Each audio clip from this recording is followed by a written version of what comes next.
आज़ादी के 75 साल होने के बावजूद भी आज कौन सा दिन देखना पड़ रहा है कि इतने दिन के बाद जो है सो संविधान जागरूकता अभियान चलाना पड़ रहा है आप लोगों को? देखिए, आज़ादी के बाद बहुजन समाज के चेहरे पर जो चमक है, लगभग 125 करोड़ के लोगों के चेहरों पर जो चमक है वो संविधान की देन है। और संविधान से 3 लोगों को सबसे बड़ा खतरा है इस देश भारत में। एक तो चुनी हुई सरकारों से, दूसरा भ्रष्ट अधिकारियों से और तीसरा सोई हुई जनता से। तो मैं भ्रष्ट अधिकारियों को कुछ कर नहीं सकता हूँ, चुनी हुई सरकारों को भी 1 मिनट में बदल नहीं सकता हूँ, लेकिन मैं बौद्ध भिक्षु हूँ, सामाजिक व्यक्ति हूँ। तो जो जनता सोई हुई है उन्हें हम जगा सकते हैं। उनके बीच में जाकर के संविधान की उपलब्धियाँ, संविधान ने भारत को क्या दिया, अगर संविधान नहीं होता तो हक वंचित असहाय कमज़ोर व्यक्ति भारत का क्या कर रहा होता, ये बताकर और उनके घर संविधान पहुँचा करके एक संविधान के प्रति स्नेह प्यार हम ला सकते हैं। ये हमारा प्रयास है। दुनिया का सबसे बेहतर संविधान माना जाता है भारत को, लेकिन आए दिन भारतीय संविधान को बदलने की बात किया जाता है। देखिए, बहुत सारे लोग यहाँ से पैसे लेकर के भाग गए हैं। सरकार ने कोई कदम नहीं उठाया। जो संविधान के विरुद्ध में एक भी बयान देते हैं या उसके विरुद्ध में अपना वक्तव्य देते हैं, उनको मेरी व्यक्तिगत सलाह है कि उन्हें भारत पसंद नहीं है, भारत का संविधान पसंद नहीं है तो भारत छोड़ के चले जाइए ऑस्ट्रेलिया, जर्मनी, अमेरिका, फ्रांस, चाहे जहाँ जाके रहिए। अगर थोड़ा बहुत लूटना भी चाहो तो इस समय सरकार में लूटा भी जा सकता है, बैंकें तैयार बैठी हैं। तो आखिर वो संविधान के बारे में क्यों गलत सलत बोलते हैं? संविधान उन्होंने न बनाया है, न संविधान के बनाने में उनका कोई योगदान है। वो लुटेरे लोग हैं जो इस तरह की भाषा बोलते हैं। देखिए, ये संविधान रथ यात्रा है, संविधान जागरूकता महाअभियान है। ये इसके माध्यम से जागरूकता फैलाने का ही हमारा उद्देश्य है।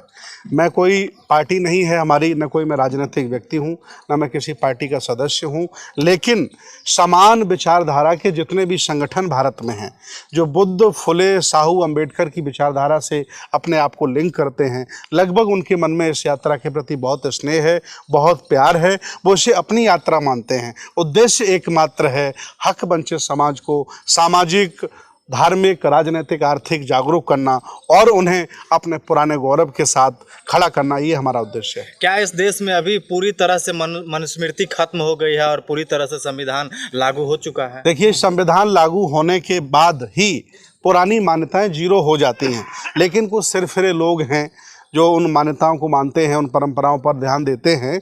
ऐसे लोग हमेशा बने रहे, आज भी हैं, आगे भी बने रहेंगे, लेकिन ज़्यादातर लोग संविधान के साथ खड़े हैं। लगभग 125 करोड़ आबादी संविधान के साथ खड़ी है। कुछ लोग हैं इसका जो विरोध करते हैं, उन्हें खुली छूट है, वो देश छोड़ के जा सकते हैं। संविधान होने के बावजूद भी आए दिन बहुजन समाज पर अन्याय होता है, अत्याचार होता है। कभी किसी के ऊपर पेशाब कर दिया जाता है, कभी किसी को मूंछ रखने पे उसका गला काट दिया जाता है, घोड़ी नहीं चढ़ने दिया जाता है। बाबा साहब डॉक्टर अंबेडकर ने स्वयं कहा है कि संविधान चाहे जितना अच्छा हो, अगर उसे लागू करने वाले लोग अच्छे नहीं हैं तो अंततः संविधान भी अच्छा साबित नहीं होगा। तो आज भारत में ऐसा ही है।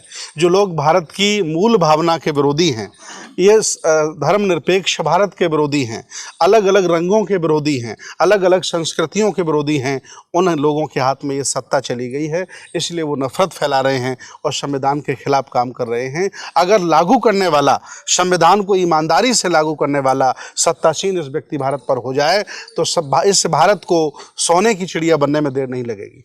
लेकिन जो अभी सत्ता पक्ष में बैठा है वो भी तो कह रहा है हम भी बाबा साहब के अनुयायी हैं, हम भी इस देश के संविधान को मानते हैं। नहीं, चलिए, अगर वो ये कह रहे हैं तो अच्छी बात, उनकी ईमानदारी की हम दाग देते हैं। ये सही बात है कि अगर कोई चाय बेचने वाला व्यक्ति प्रधानमंत्री बना है तो सिर्फ ये संविधान की बदौलत बना है। न कोई राजा का बेटा यहाँ का प्रधानमंत्री बनता, राजा होता, लेकिन चाय बेचने वाला नहीं होता। ये उनकी ईमानदारी की धन्यवाद। सर, ये जो है आपकी यात्रा चल रही है, इसकी रूपरेखा क्या है? आज इसका औपचारिक प्रारंभ हुआ है। सब लोगों ने सामूहिक तौर से किया है और ये यात्रा आज से शुरू हो गई। उत्तर प्रदेश के गांव-गांव, गली-गली, नगर-नगर, शहर-शहर, विधानसभाओं में, डिस्ट्रिक्टों में, कमिश्नरियों में जगह जगह इसका स्वागत है और 1 करोड़ संविधान घर घर पहुंचाने का लक्ष्य है। इस यात्रा में लगभग 20 लोग निकल रहे हैं और 7-8 गाड़ियों के साथ निकल रहे हैं। टोटल यात्रा कितने दिनों की रहने वाली? ये यात्रा का कोई समय निश्चित नहीं है। 1 करोड़ संविधान जब तक नहीं हम घर घर पहुंचा लेंगे, ये काम 1 महीना, 2 महीना, 6 महीना, 1 साल, 2 साल, कितना भी समय लग सकता है। समय का कोई बाउंडेशन नहीं है। आपसे संविधान कोई भी व्यक्ति आता लेता है उसको आप देंगे? कोई भी व्यक्ति संविधान लेने आएगा उसको हम देंगे।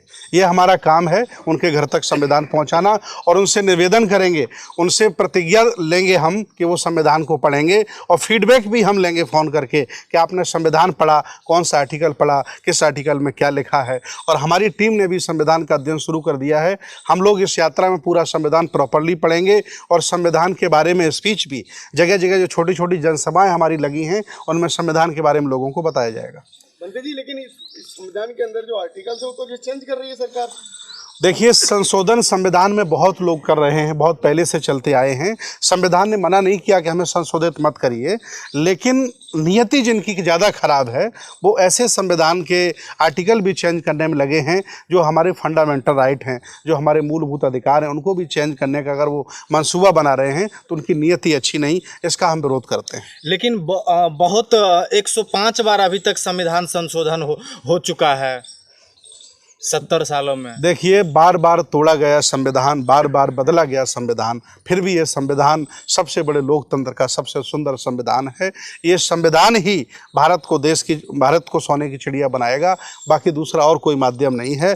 इसलिए देश भारत के लाभार्थी संविधान से जितने भी लोग हैं, 70 साल पहले बताओ कितने आपके पास गाड़ियां थीं, बताओ कितना बड़ा घर था आपके पास, बताओ कितना बैंक बैलेंस था आपके पास, क्या रुतबा था आपके पास। अगर नहीं था तो संविधान को धन्यवाद दीजिए और संविधान को बचाने के लिए हमारी यात्रा में हमारा साथ दीजिए। लेकिन मनुवादी विचारधारा के लोग तो आज भी कह रहे हैं कि ये संविधान कॉपी पेस्ट है, ये तो दूसरे देश से लेकर के लिखा गया है। ये वो कहते हैं लेकिन करते नहीं हैं। अगर ऐसा कहते होते तो मंदिर का घंटा छोड़ करके मुख्यमंत्री वो बनने नहीं आते, वो चाय बेचने वाले प्रधानमंत्री बनने नहीं आते, वो दूसरा मार्ग अपनाते। वो कहते हैं लेकिन करते ऐसा नहीं। क्या आपको लगता है कि 1 करोड़ संविधान आप घर घर पहुंचा के संविधान को जो बदलने की बात हो रही है, 2024 में मोदी सरकार वापसी आती है तो संविधान को बदला जाएगा, तो देख पाएंगे इस तरीके? देखिए, हम अकेले नहीं हैं, बहुत बड़ा समूह, बहुत बड़े संगठनों का जखीरा नेटवर्क हमारे पास है। हम सब लोग मिलकर के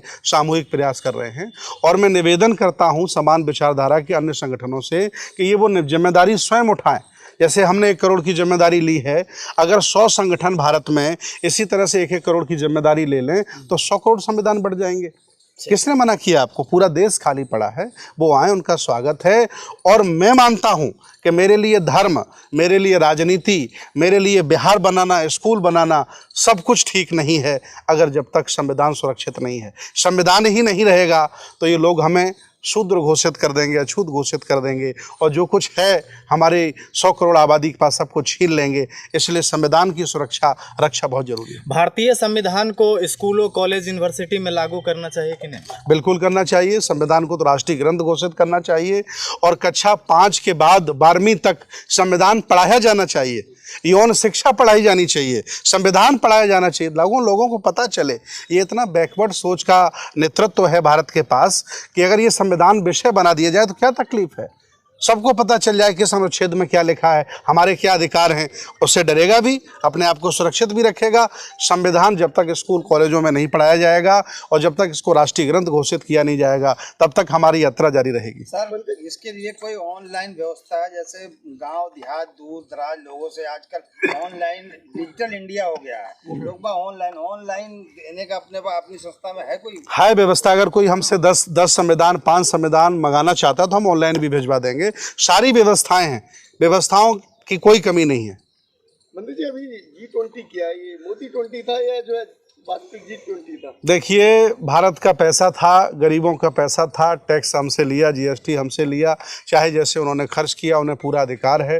वोटों से जीते हुए लोग हैं, उस पर कोई मेरी टिप्पणी नहीं है।